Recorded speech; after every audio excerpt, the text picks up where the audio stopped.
एक समय की बात है जब सिमरन नाम की एक बहुत गरीब लड़की अपने माता पिता के साथ एक छोटे से घर में रहती थी। सिमरन के बाबूजी रिक्शा चलाते थे और उसकी माँ एक घर में साफ सफाई का काम करती थी। सिमरन अपने माता पिता की बड़ी ही लाडली लड़की थी। वो दोनों अपनी बेटी सिमरन को बहुत प्यार करते थे। सिमरन कभी कभी अपनी माँ के साथ काम पर चली जाया करती थी। वहां वो बड़ा सा घर देखकर बड़ी खुश होती थी और उसका भी सपना था कि वो भी ऐसे बड़े से घर में रहे। एक दिन हमेशा की तरह सिमरन की माँ उसे अपने साथ काम पर ले जाती है। वहां जाकर सिमरन बड़ी हैरानी से घर को देखती है। घर बड़ा ही सुंदर सजा होता है। अरे माँ, ये चारों तरफ गुब्बारे और ये इतना सजा हुआ क्यों है? आज कोई त्योहार है क्या? अरे नहीं बेटी, ये तो मालकिन के बेटे का जन्मदिन है, तो बस उसी के लिए ये सब सजावट की गई है। बाप रे बाप, जन्मदिन के लिए इतनी सजावट? तो फिर जन्मदिन में तो बहुत से मेहमान आएंगे। हाँ बेटी, तभी तो मैं अभी तक काम कर रही हूँ। आज तो बड़ा मजा आएगा। आप मुझे पहले बता देती तो कम से कम मैं नए कपड़े तो पहन कर आती ना। अरे बेटी, ये सब जन्मदिन और इसकी पार्टी हमारे लिए नहीं है। हमें तो काम खत्म करके बस घर जाना है। अरे पर इनको हमें भी तो बुलाना चाहिए ना। अरे हम गरीब लोगों को कोई क्यों अपनी पार्टी में बुलाएगा। खैर ये सब बातें छोड़, मुझे अब काम करने दे। सिमरन वहां से चली जाती है। कुछ देर में वहां दूसरे बच्चे नए नए कपड़े पहन कर आने लगते हैं। अब वहां मालकिन का बेटा राहुल भी आ जाता है।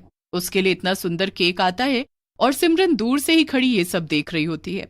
पार्टी शुरू होती है और सब बच्चे बड़े खुश होकर एंजॉय करने लगते हैं। कितना बड़ा और सुंदर केक है।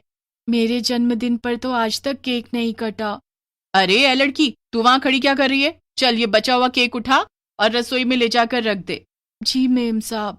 सिमरन उस बचे हुए केक को उठाकर रसोई में ले जाती है। फिर वो इधर उधर देखने लगती है कि कोई उसे देख तो नहीं रहा। जब उसे कोई नहीं दिखता तो वो जल्दी से एक केक का टुकड़ा उठाकर मुंह में रख लेती है। पर तभी वहां मालकिन आ जाती है और उसे ऐसा करते हुए देख लेती है। ए लड़की, मुझे यही शक था कि तू ऐसा करेगी। तेरी नीयत मुझे पहले से ही खराब लग रही थी। अरे मालकिन, क्या हुआ? आप मेरी बेटी पर गुस्सा क्यों कर रही हो? अरे इससे मैंने एक केक लेकर यहाँ रखने का काम दिया और देखो तो चुपके चुपके ये उसे खा रही है। ये तो कल को मेरे घर में चोरी भी कर सकती है। भाई तुम दोनों निकलो अभी के अभी यहाँ से। चलो निकलो। नहीं मेम साहब, मेरी बेटी ऐसी नहीं है। वो ऐसा नहीं कर सकती। हाँ, तो क्या मैं झूठ बोल रही हूँ? देख ले इसके मुंह में केक है कि नहीं। सिमरन की माँ जब देखती है कि सिमरन केक खा रही है तो उसे बड़ा ही गुस्सा आता है। वो सिमरन को बहुत डांटती है और अपनी मालकिन से माफी भी मांगती है, पर वो उसे माफ नहीं करती और उल्टा उसे नौकरी से निकाल देती है। उसके बाद दोनों माँ बेटी बड़ी उदास होकर घर वापस आती हैं तो वहां वो देखती हैं कि उनका रिक्शा एकदम टूटा फूटा पड़ा है। वो जल्दी से घर के अंदर जाते हैं तो सिमरन के बाबूजी के पैर में पट्टी बंधी होती है और वो बिस्तर पर लेटे हुए होते हैं। अरे ये आपको क्या हुआ और बाहर रिक्शा कैसे टूटा पड़ा है? आज तो समझो मेरी जैसे तैसे जान बची है, पर मेरा पैर और रिक्शा दोनों टूट गए। डॉक्टर ने मुझे कम से कम 6 महीने आराम करने को कहा है। हे भगवान, ये क्या हो रहा है आज हमारे साथ? पहले मेरी नौकरी गई और अब तुम्हारा पैर। अब क्या होगा? सिमरन की माँ फिर उसके बाबूजी को सारी बात बताती है। उनको ये सब सुनकर बड़ा झटका लगता है क्योंकि पहले ही घर के हालात इतने बुरे होते हैं और अब ऊपर से दोनों के पास ही काम भी नहीं होता। सिमरन बेचारी बहुत रोती है। रोते रोते बाहर आंगन में जाकर बैठ जाती है। एक केक का टुकड़ा ही तो खाया था। ऐसा कौन सा बड़ा गुनाह कर दिया मैंने? बिना वजह माँ को काम से निकाल दिया। अब कुछ दिन बाद घर के हालात बदतर होने लगते हैं। सिमरन की माँ और उसके बाबूजी दोनों के पास ही कोई काम नहीं होता। जो घर में थोड़े बहुत पैसे होते हैं वो भी सब खत्म हो चुके होते हैं। हर दिन अब घर में लड़ाई होने लगती है। सिमरन को ये सब देखकर बड़ा ही बुरा लगता है। वो कुछ काम ढूंढने के लिए घर से निकल पड़ती है। रास्ते में उसे एक बेकरी की दुकान दिखती है। उसमें ढेर सारे केक रखे होते हैं। सिमरन भी वहीं खड़ी होकर केक देखने लगती है। इस केक की वजह से मेरी माँ की नौकरी गई थी। मैं अब तो यही काम करूंगी।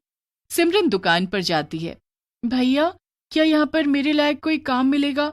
अरे तुम छोटी सी लड़की, तुम क्या काम करोगी? मेरे बाबूजी का पैर टूट गया है और मेरी माँ का भी काम छूट गया है। हमारे पास खाने को भी नहीं है। प्लीज आप मुझे काम पर रख लो। दुकानदार को सिमरन पर तरस आ जाता है और वो उसे काम पर रख लेता है। सिमरन अब रोज स्कूल के बहाने से घर से निकलकर दुकान पर काम करने जाती। वहां वो दुकान के छोटे मोटे काम और सबकी मदद करने लगती है। एक दिन सिमरन बड़े ध्यान से केक बनते देखती है और उसे कुछ दिन एक दिन सिमरन दुकान में काम कर रही होती है कि तभी वहां लाइट चली जाती है। केक बनाने वाला आदमी लाइट चेक करने जाता है तो उसका हाथ वहीं चिपक जाता है।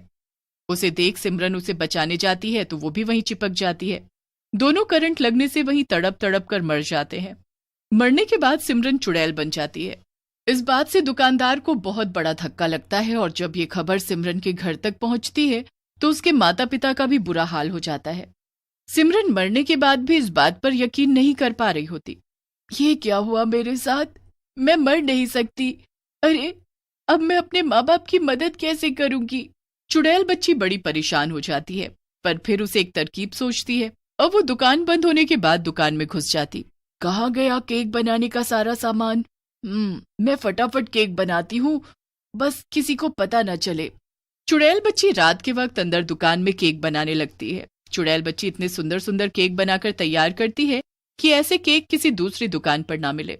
उसके बाद वो सारे केक बाहर लेकर जाती है और अपने पहले वाले रूप में बदल जाती है। कुछ लोग उसे दुकान के बाहर केक रखते हुए देखते हैं। अरे वाह, इतना सुंदर केक! अरे लड़की, ये दुकान तो शाम को ही बंद हो जाती है। हाँ, पर आज मालिक ने बोला है कि दुकान देर तक खोलनी है। ये केक तो बड़ा ही सुंदर है। क्या ये तुमने बनाया? जी अंकल। एक काम करो, एक केक पैक कर दो, बच्चे खुश हो जाएंगे। जी अभी करती हूँ। अब धीरे धीरे केक देखकर काफी लोग वहां आने लगते हैं और केक खरीदने लगते हैं। कुछ ही देर में सारे केक खत्म हो जाते हैं। उसके बाद सिमरन सारे पैसे लेकर वहां से निकल जाती है। वो बड़ी खुश होती है और थोड़ा आगे जाकर वो चुड़ैल बच्ची में बदल जाती है। अब इन पैसों से मैं अपने माँ बाप की मदद करूंगी। वो चुड़ैल बच्ची पैसे ले जाकर अपने घर जाती है और घर के अंदर खिड़की से पैसे डाल देती है। थोड़ी देर बाद जब सिमरन की माँ आती है तो पैसों की गड्डी देख वो बड़ी हैरान होती है। अरे ये इतने सारे पैसे यहाँ कहाँ से आए? सिमरन की माँ पैसे उठाती है और जल्दी से सिमरन के बाबूजी के पास जाती है। अरे ये पैसे खिड़की के पास पड़े थे। मैं तो खुद हैरान हूँ कि आखिर ये इतने सारे घर के अंदर कौन डाल के गया। दोनों बड़े ही खुश होते हैं कि अब घर का राशन ला पाएंगे और बाहर से चुड़ैल बच्ची ये सब देख रही होती है। अब सब ठीक हो जाएगा, मैं बहुत खुश हूँ। अगले दिन दुकानदार अपनी दुकान खोलता है। अंकल जी, मुझे 1 किलो केक दे दो। बेटा, आज दुकान में केक नहीं है। थोड़ी देर में दूसरा ग्राहक आता है और ऐसे ही पूरे दिन ग्राहक आते रहते हैं और बिना केक लिए वापस चले जाते हैं। दुकानदार बड़ा उदास होता है। थोड़ी देर में वहां सिमरन एक आदमी के भेस में आती है। अरे भैया, क्या हुआ? आप उदास क्यों बैठे? अरे हमारी दुकान में जो केक बनाता था ना, उसकी कल अचानक मौत हो गई। अब मुझे कोई दूसरा केक बनाने वाला नहीं मिल रहा और सुबह से केक के लिए ग्राहक पर ग्राहक आए जा रहे हैं। आप परेशान क्यों होते हो? मुझे आता है ना केक बनाना, मैं आपके लिए केक बना सकता हूँ। अरे ये तो बड़ी अच्छी बात है, जल्दी अंदर जाओ और शुरू कर दो काम। बस फिर चुड़ैल बच्ची आदमी के भेस में दुकान में केक बनाने चली जाती है। वहां जाकर एक चुड़ैल बच्ची में बदल जाती है। किसी को पता ही नहीं चला कि मैं अब एक चुड़ैल बन चुकी हूँ। अब मैं जल्दी से बढ़िया बढ़िया केक बनाती हूँ ताकि इन अंकल की भी मदद कर सकूं। बस फिर वो चुड़ैल बच्ची केक बनाना शुरू करती है। कुछ ही देर में वो एक बड़ा ही सुंदर केक बनाकर तैयार करती है। उसके बाद वो एक के बाद एक केक बनाना शुरू कर देती है। कुछ ही घंटों में वो इतने सुंदर सुंदर केक बना देती है कि कभी किसी ने देखे भी ना हो। सच में ये केक तो बड़े ही सुंदर है। काश मैं जिंदा होती तो मैं अपने जन्मदिन पर अपना ही बनाया केक काटती। खैर, अब ये सब सोचने का क्या फायदा। चुड़ैल बच्ची को तभी दुकानदार की आवाज आती है। चुड़ैल बच्ची जल्दी से अपना रूप बदलती है। केक देखकर दुकानदार हैरान रह जाते हैं। उसके बाद दुकानदार महेश का बहुत शुक्रिया करता है। उसके बाद महेश वहां से चला जाता है। उस दिन दुकानदार के सारे केक बड़े अच्छे दामों पर बिक जाते हैं। अब अगले दिन के लिए उसके पास ढेर सारे ऑर्डर पहले से आ जाते हैं।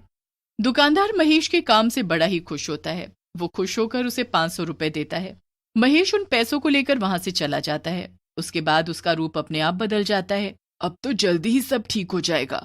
अब मैं दिन रात काम करके सब ठीक कर दूंगी। उसके बाद चुड़ैल बच्ची फिर से अपने घर जाती है और खिड़की से 500 का नोट अंदर गिरा देती है।